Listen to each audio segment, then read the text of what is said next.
Welcome back to Scissors and Scrubs. I'm Nicole. I'm Laura.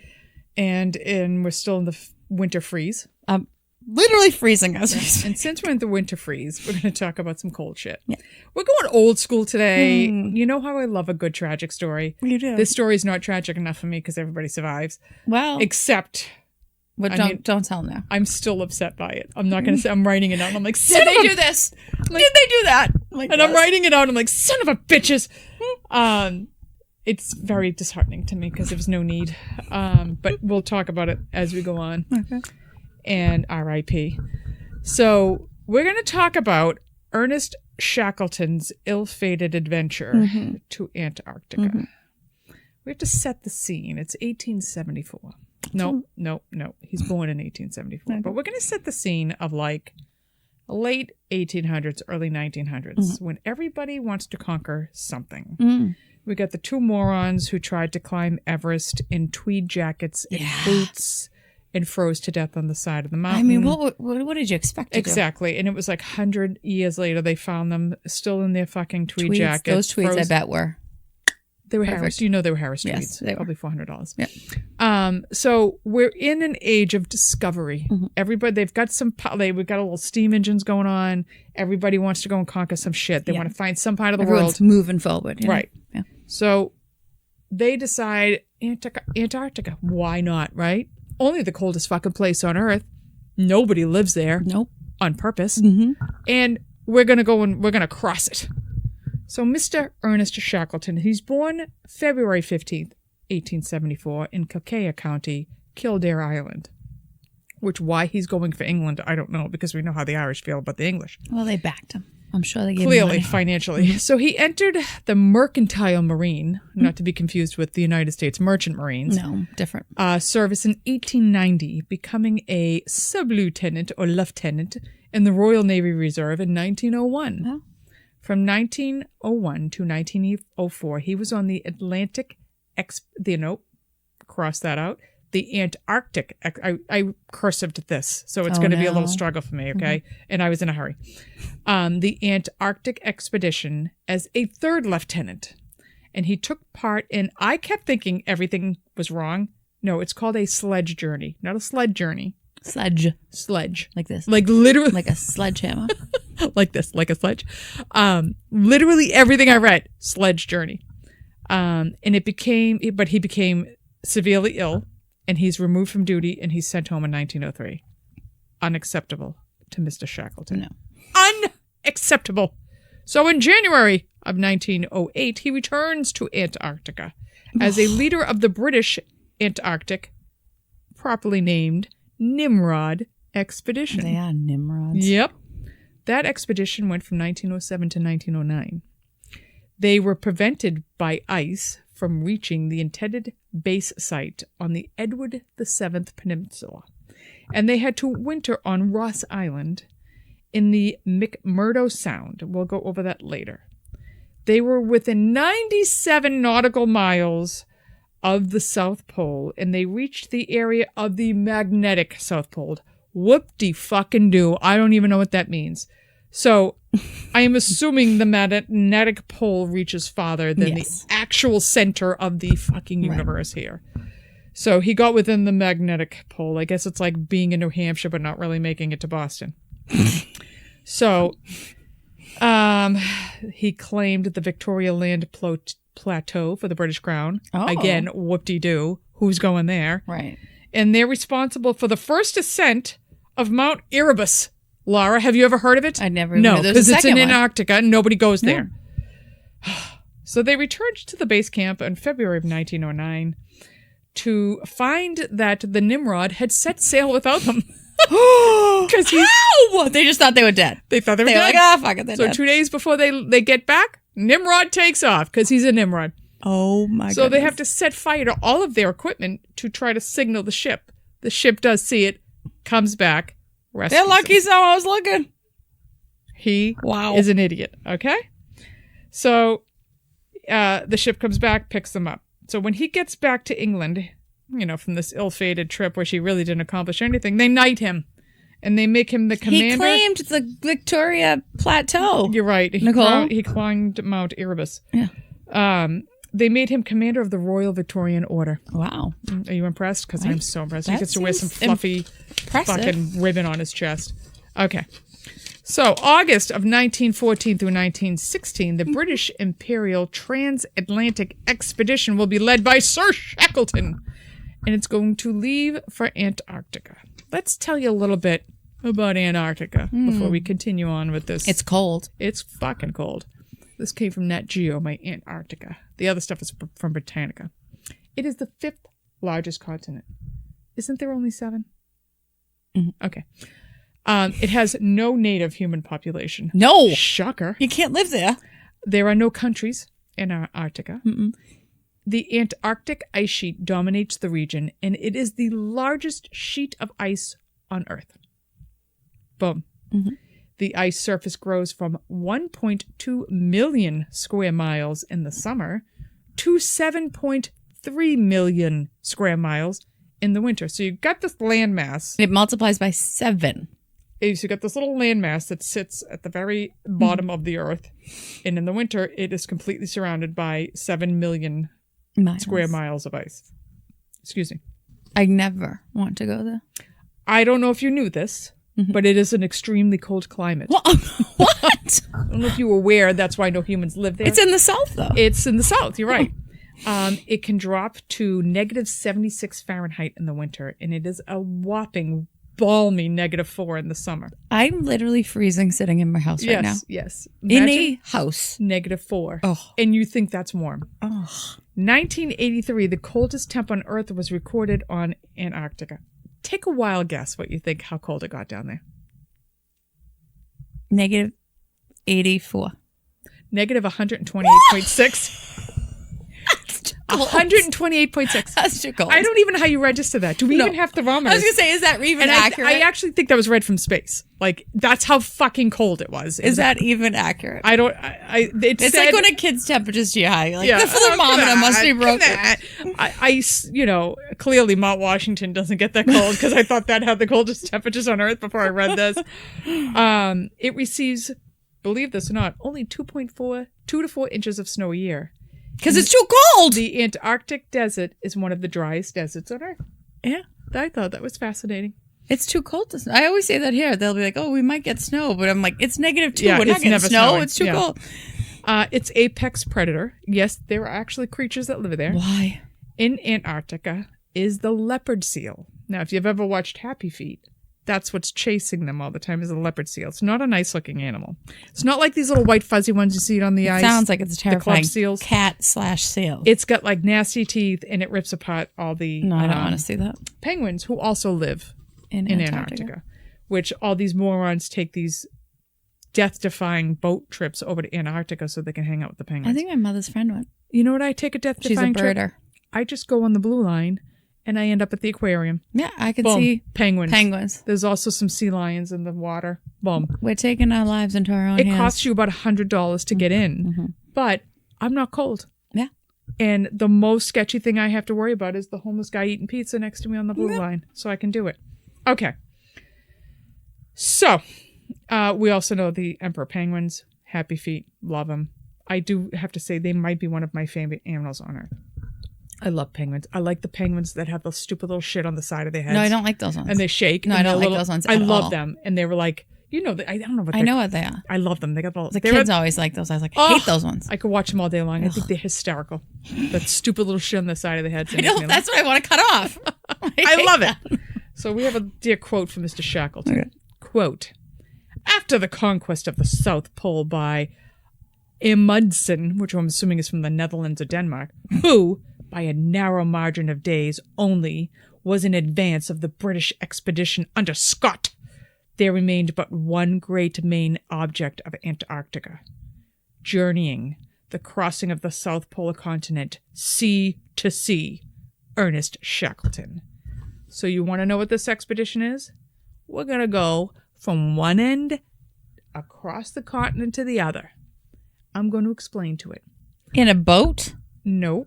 Okay. Well, yes, in a boat and on land. So because I was like, it's a lot of ice. There's a lot of ice. Okay. Yeah, you would think they would keep that in mind that there's 7 million square feet of ice. Yeah. So he's going to set out from the Wendell Sea region, which is south of South America. So like the tip of South America. Oh, it's too cold. God, I'm already too cold. And he's going to go down to that side of Antarctica. And then he is going to get off the boats and he's going to cross over the entire continent of Antarctica to the Ross Sea, McMurdo Sound, which is south of New Zealand on the other side. Most of this area has, as of this time, been completely unexplored. So he's going to go from one end to the other on land. And if it's summer, it's still 1 million square miles. Correct. But you don't think he hasn't thought of it. It hasn't been explored, which explains why this is going to be a problem. Yep. And his plan is, so he's going to leave from this side of South America. He's going to have a boat leave from New Zealand. They're going to go and they're going to kind of drop supplies so he can pick them up and meet them, and then they will take him off on the other side of the continent. Does that make sense? I get what you're saying. It sounds stupid, I get what you're saying. I just want to make sure. How do you know that boat made it? Okay, go ahead. Right. Okay. So, and the other boat is also going to, they're going to get scientific information. They're going to do on their own scientific. Research. They're not going to get the glory that Shackleton's going to get. Copy.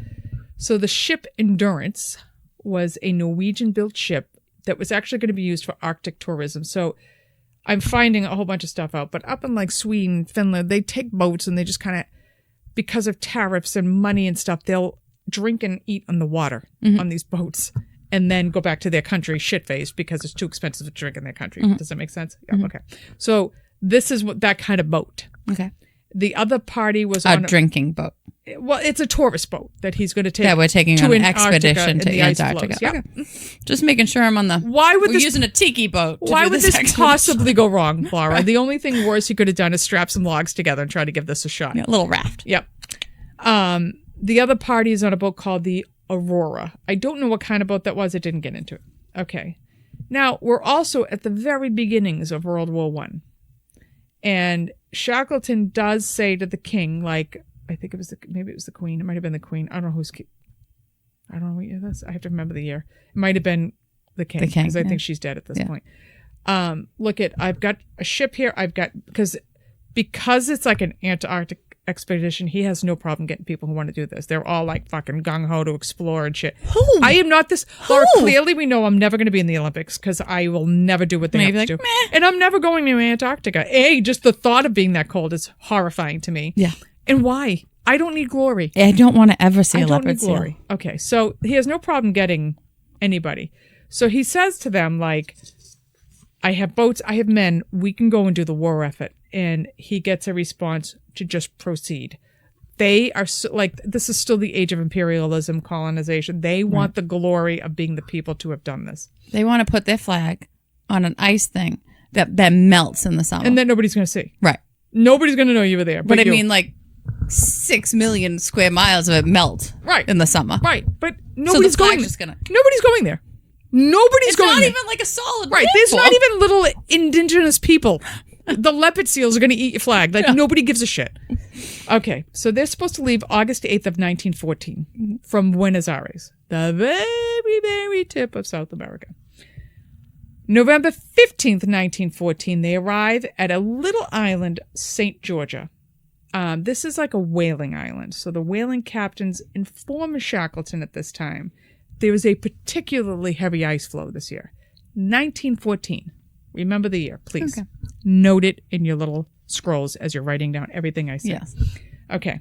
So they're only supposed to be in South Georgia for a very short time, but they stay another month thinking this is going to help the ice flows break up. Because you also have to remember the Southern Hemisphere has opposite seasons than we do. So even though we're thinking we're going into fall, they're actually going into summer. So they leave on December 5th of 1914 from they leave South Georgia. They have extra supplies, a little extra coal, just in case they get stuck. What could happen, Laura? How bad could it be? Can't be that bad. So they take off on their little journey. As I was writing this out, it took me a minute to realize how long has that actually happened. So they have extra coal. They have 27 men, 69 dogs. Why? Because of dog sledding. They're going to use them for dog sledding. And they have one cat. A male named Mrs. Chippy. A male named Mrs. Chippy. Mm-hmm. Oh. Mm-hmm. The goal is to reach the South Pole and establish a base on Antarctica on the Wendell Seacoast. the Weddell seacoast. From there, they're going to take a small party and they're going to start crossing the continent. And they're going to arrive at the Ross Sea where the other group on the Aurora is going to pick them up, where they have laid food and supplies for them to get on the way. Within 2 days of leaving South Georgia, they hit the ice pack. They, for several weeks, are poking through this ice pack, trying to get to Turn land. around. No, what? Glory for the good of England. Not for in the crown, Not Laura. in the ice. For the crown. We're entering war. We need a positive here. Okay, for the crown. Mm-hmm. So by January 18th, wind has kicked up, and what it has done is pushed the ice pack into the continent. They are in the ice pack, so it has now pinned the ship basically against the continent. It's not moving. Oh my gosh. I'm trying. Like, Yes. It's hard for me to explain this, but like, so if The you have, ice came like yeah, behind you have them, all these pushed them into floating the little land, chunks and of ice. The wind has come and has compressed the ice, and they are now compressed in the ice. According to one man, they are frozen like an almond in the middle of a chocolate bar. Yeah. Not exactly the analogy I would have gone with. I mean, chocolate bars melt. Mine would have started with, we're fucked. Yeah. The Endurance, which was within days of its landing place, instead of getting pushed closer to the landing place, it's now getting pushed farther away. They have no choice but to hunker down and ride it out. So they're hanging out on the boat, but inevitably something's going to happen to this boat. So they've established a routine because they can't go anywhere. What are you gonna do? And they're just trying to like make the days go by until this ice floe breaks up. Outwardly, it's like that stiff English upper lip, like, oh, we're fine, it's great, this is going to be wonderful. Captain Frank Worsley says, quote, the ship can't live in this. It may be a few months, a few weeks, or a few days, but what the ice gets, the ice keeps. Yeesh. Correct. So, months and months and months have gone by, and eventually... They're stuck like an almond in a chocolate bar for months? Mm-hmm. Oh. Months. The crew eventually has to abandon the Endurance because now the ice has taken it. It's crunching up under the ice. Like it just smashes the hull. And they are now living on the ice floes. Like you see in the movies when you see the seals just hanging out or the penguins are just living on like ice cubes. No. That's what they're doing. No. For months. No. They salvage as much as they could, but they had to eliminate anything that would add weight or consume valuable resources. This is the moment where I need to wear black. And I would be playing funeral music. We lose Bibles, books, clothing, tools.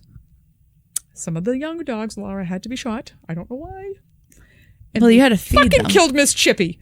They killed Miss Chippy. She could have lived with them.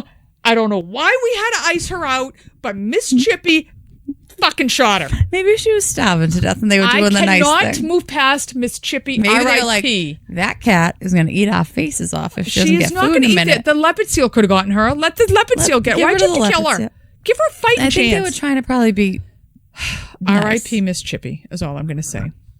So now they've decided we'll walk across the ice floes to land. Sounds Except good. it takes 7 miles in 7 days because they're ice floes. They're moving. You're trying to avoid the water. You're carrying all your shit. They can't do it. So they camped on the ice floes. Oh my gosh. Okay, so they left in 1914. Now it is April 7th, 1916. No, it isn't. Yes, it is. No, that's a typo. Nope, it's 1916. And they can finally see the peaks of the mountains. They're walking on ice No, they're living on ice. for a year and a half. They're living on ice for a year and a half. The half was the boat, and then the boat met its demise, and now they're living on the ice floes. It's like 400 and something days. I literally had to look at that twice. I'm like, I thought this was like 4 months. No, it was like almost 2 years. Yep. Oh my gosh. So they're now it's April 7th, 1916. And they can see Antarctica finally. It's only taken 2 fucking years. I could have swam there faster. And on April now, so they're still in the ice floes. All right. Now it's April 9th, 2 days later, and the ice begins to break up. And when the ice breaks up, boom, fucking breaks up. You're in the ocean. Yeah. So they add boats with them. So they all have to pop into the boats now and try to still get to land through the ice. Oh my gosh. So now they're in the open ocean in these little boats. And for 6 days, now you're talking, Brian had, back in the day, has sailed around the tip of Africa. He's like, that water is like nothing you can imagine. He's like, he's on an aircraft carrier, and he's like, the waves come over the top Oh, of you. yeah. It's the roughest water in the fucking world because you have the Pacific and Atlantic meeting there. It's wild. They're in a little rowboat. Yeah. Fucking trying to get to Antarctica in this thing, okay? 6 days they bounced around the ocean. The captain hadn't slept for 80 days trying to get these guys through this fucking ocean. And they're seasick, dysentery, haven't slept, but they're rowing. I'm going to turn it over to you to get into seasick and dysentery to explain what it must have been like for these guys after 2 years to be rowing and shit. In this.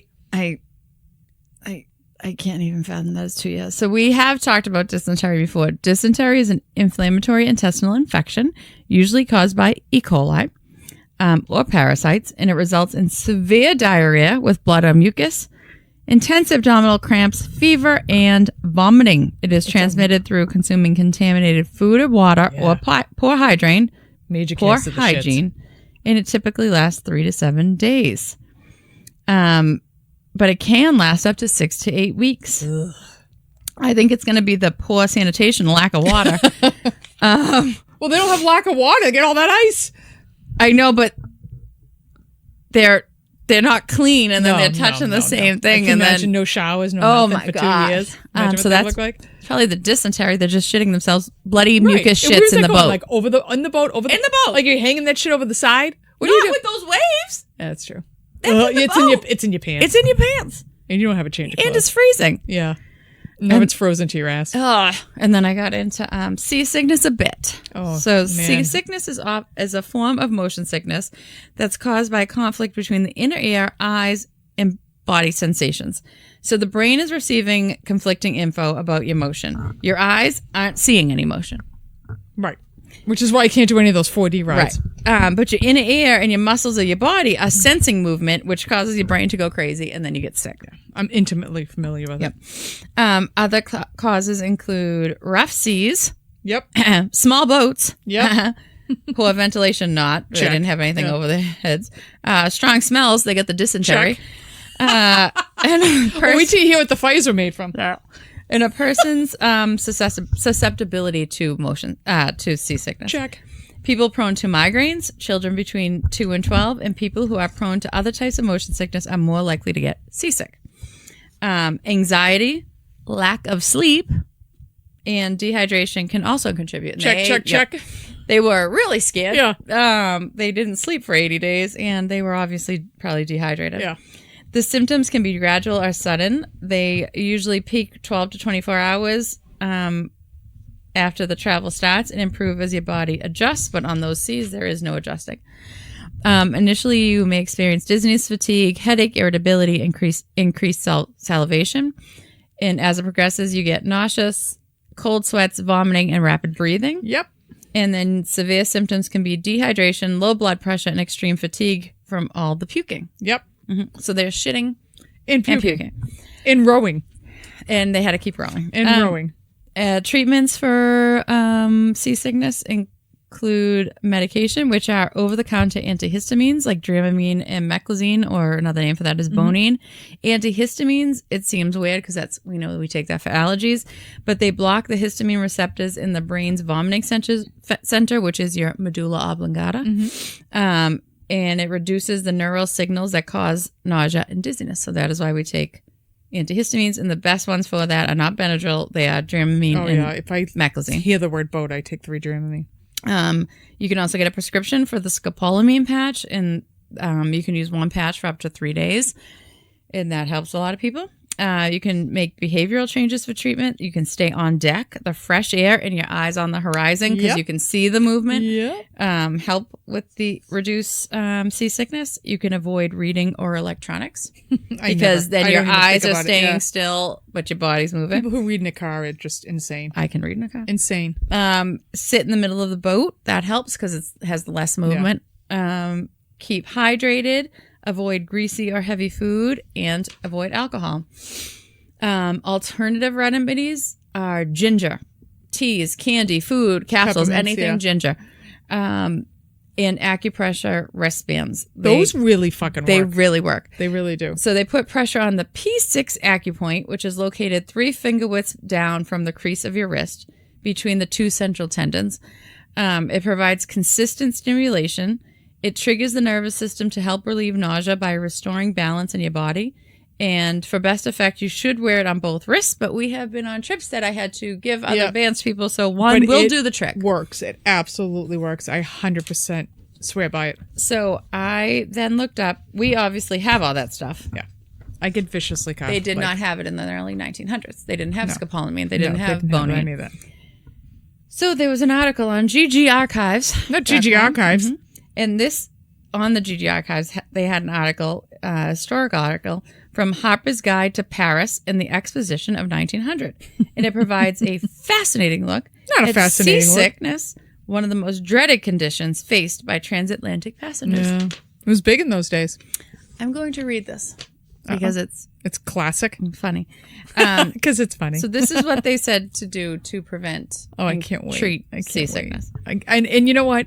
They were so extreme in those days. It's probably something like pull your teeth out, shave your head, and pick your nose. No, it's really pretty much nothing. All right. But look, eating on a shipboard is a constant temptation, as the salt air gives every healthy person an appetite.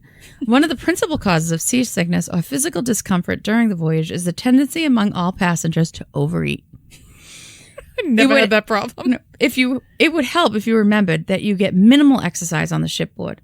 The combination of less exercise than you are accustomed to and a more significant amount of food is apt to add to what little tendency to seasickness everyone has when leaving the land and going upon a constantly moving ship. Not exercising. That's why I get seasick. Yeah. You cannot avoid a day or two of seasickness at sea. Still, several ordinary precautions may be taken before sailing. I can't wait. These are clear to anyone who will think the matter over. They consist in care in eating for a week or so before the voyage, in exercise, and a practical attempt to get the digestion in good condition. Oh, yeah. They always thought it was the digestion. Mm-hmm. Once you have left port, avoid eating as much as you are accustomed to on land. Do not eat between meals and keep reasonable hours. Mm-hmm. You shouldn't be tired. You should sleep. There is always a tendency to sleep in the sea air, and indulging in this as far as possible is well. However, each traveler should lay out a certain amount of exercise for himself, as the means of exercise are limited on shipboard and are confined practically to walking and playing some game adapted to the ship's deck. It has become a custom for many persons to lay out a certain number of miles daily, which they will walk back and forth on the promenade deck. That's what I'm doing. Yep. Such walking only amounts to a little if 3 or 4 or perhaps 5 miles a day are covered. I would be vomiting the entire time. This may be done by measuring the promenade deck and determining how often you must walk the length. Some walking should be done regularly in the morning, some in the afternoon, and a little in the evening before retiring. I'm going to spread that shit out. There have been recently some experiments with what are called bilge keel boats. The bilge keel is a species of tin placed along the bilge on either side of the boat, and as the steamer rolls, these fins tend to counteract the movement from side to side. Mm-hmm. Some steamships on different lines have been fitted up with these bilge keels.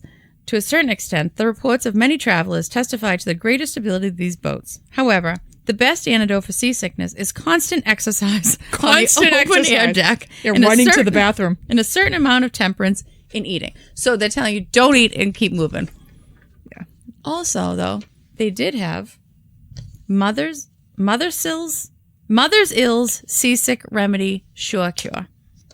And what was in that, sugar? I'm not really 100% sure, but I can tell you what isn't in it. This is the ad for it. I don't think it ever actually says what's in it. Mother's Ill's Sick Pills. Sick pills. Mother's Ill's, after the most thorough test, is now officially adopted and recommended by practically all New York steamship companies running South, Great Lakes, and many transatlantic lines. Mother's Ill's is always sold with a positive guarantee to give satisfaction. Positive guarantee. Mother's Ill's is guaranteed not to contain cocaine, morphine, opium, chloral, or any That's the only shit that's going to make me not be sick. I'll be passed out. Or any of the coal tar products and can be used by doing a lot of running if you're doing cocaine. And can be used by the most delicate without fear of unpleasant after effects of the heart, liver, or kidneys. Mr. Mother's Ill gave a series of demonstrations of his remedy 2 years ago on the English Channel, Irish Sea, and Baltic. It received the unqualified endorsement of the leading papers of the world and has the finest testimonials from many of the world's greatest men, women, and institutions and steamship companies. Well, these guys clearly didn't get any of those. Please write us for the booklet, which will convince the most skeptical that Mother's Ills is all that it is to represent it to be. Mother's Ills is a powder put in a gelatin capsule. It is equally effective for train sickness. A 50-cent box is sufficient for 24 hours. A $1 box is adequate for the longest continuous journey. That's around the world. If your druggist does not keep it, he can obtain it for you from any leading wholesale druggist. Or you can write Mother's Ill Remedy Company Limited, Detroit, Michigan, 19th Street or Bride Street, London, EC. You know what? I'm not taking anything that doesn't have cocaine, morphine. No, why at that age when you can get something exactly. with it in it? Why? I mean, you can get heroin with Bayer. It never says what's in it. No, just what's not in it. No, it had the dollar box seems like it was going to work well. It had unqualified endorsements. Yeah. Unqualified. I love that. So pretty much, they had to eat ginger and get fresh air. Yeah. That's all. These guys were getting fresh air. Unfortunately, they couldn't have Mother Ill's pills. Mm-mm. They were too far away. I don't think they were delivering to Antarctica since there's no post office. Well, Shackleton writes that at least half the party is insane at this point. Oh, yeah. So April 15th, 1916. Oh, my gosh. They finally arrive on Elephant Island, which isn't even really Antarctica. It's an island just off Antarctica. Oh, my gosh. It's the first time they've been on land since leaving South Georgia 497 days before. Yep. There's 365 a year. Yep. 497 days. Yep. The chances of anyone finding them, slim to none, because nobody's stupid enough to go to fucking Antarctica. Mm-hmm. So after 9 days of recuperation, Shackleton and poor Captain Worsley, 4 others, are like, we're off. Oh my god. We're going to go get help. So they set sail in a lifeboat named I didn't know you named lifeboats. I didn't either. Except I'm fucked. It's called the James Caird. Oh, they are going to get back to South Georgia Island, which is 800 miles away. They're going to take the lifeboat back the way they just came for 497 days. Do you see why I hate him? Oh, good. Yep. That makes a lot of sense. Yep. So he's going to, and through some of the worst seas in the world. Like, literally just took you 497 days to get that far. Yeah. Okay. Well, they were living on the ice floes then. Okay. And like their fires, they were burning like blubber. Yes. And they're eating like whale shit and seals. So for 16 days. Shoot me with the dogs. Exactly. Shoot me with Miss Chippy. Poor Miss Chippy. She probably got the best of it. Yeah, that's what I'm saying. I think they were nice to her. So for 16 days, they sailed some of the worst seas on Earth. Not like in, the North, on Earth. Yes. And they're like, he's right. It went on and on about how he's like, we're up in the crust or we're in the trough. So they're like, yeah. Talk about seasick. Holy shit. I can't believe they stayed in the boat. It's a lifeboat. Who's the 4 morons that were like, I'll go. Let me join you. They were delirious. Yeah, no, I'm going to sit there with the corpse of Miss Chippy and I'm going to try to keep warm. Yeah. You go. Me and the whale blubber, I'm fine. I'll take my chances with the fucking leopard seal. Oh. All right. So after 16 days, they arrive at South Georgia. But because of the storms and everything, they were on the opposite end of the island. So now they have to hike 36 hours to the whaling station over glaciers and mountains. Yeah. So finally, he staggers into the whaling station after 2 years and 16 days, unshowered, matted beards, faces of black from the soot from the blubber stoves. Like, they're a mess. And they walk in and they're like, what the hell is this? So he staggers into the station Stromness, stating, my name is Shackleton. And they're all like, holy shit, you're alive. Like, oh my God. So they're going to go get a rescue party for the remaining poor 22 assholes left on Elephant Island. 2 times he tries to stage a rescue mission to get to Elephant Island. Both times they turn back between ice and water. Oh my gosh. Every day, these poor 22 buttheads are sitting on the island and they pack up their shit thinking today's the day he's coming, and he doesn't come. So, but they're trying not to lose faith, but they're like, we're going to die. We're going to die here on the ice floes. August 16th, 1916, they're losing hope. They've had it. It's been 2 years. They're done.